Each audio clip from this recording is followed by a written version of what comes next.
কথা চিন্তা করি উনি তখন দলটা প্রতিষ্ঠিত করতেন। পরবর্তী সময়ে উনি শাসন আমলে কৃষকদের অনেক সুযোগ সুবিধাও দিয়েছে, অনেক সুযোগ সুবিধা দিয়েছে। আমরা তারে সফর সঙ্গী বলেন, তার পাশের সহকর্মী বলেন, তার যখন সে মেজর ছিল, প্রেসিডেন্ট ছিল, তার পাশে ছিল আমাদের এই নেতা আলাস মেজর আফিজুদ্দিন আহমেদ বীর বিক্রম। উনি অনেক ভালো মানুষ, ব্যক্তিত্ববান। আপনারা জানেন 6বার সংসদ সদস্য ছিল। উনি কখনো কোনো অবৈধ ইনকাম আদৌ পর্যন্ত, যেখানে এবং একবার 111 ছিল, যেখানে প্রত্যেক নেতা কর্মীর বিরুদ্ধে অবৈধ ইনকামের মামলা আছে দুদকে, কিন্তু আমাদের নেতা প্রিয় মানুষ, তার কোনো অবৈধ ইনকামের বিরুদ্ধে মামলা বা দুদকের মামলা হয়নি। এটা আমাদের অনেক গর্বের।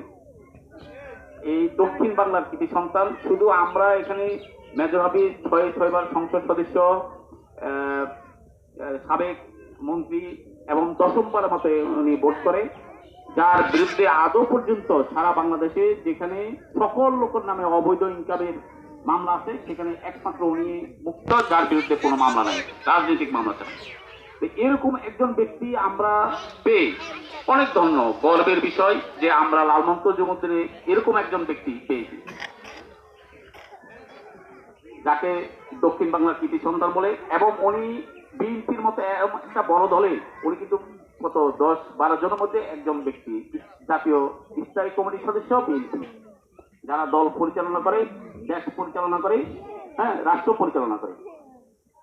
এটা আসলে আমাদের অনেক আনন্দের গল্প।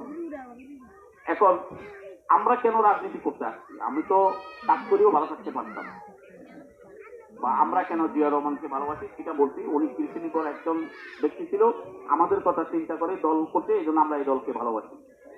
আমাদের নেতা একজন ব্যক্তিত্ববান, সৎ,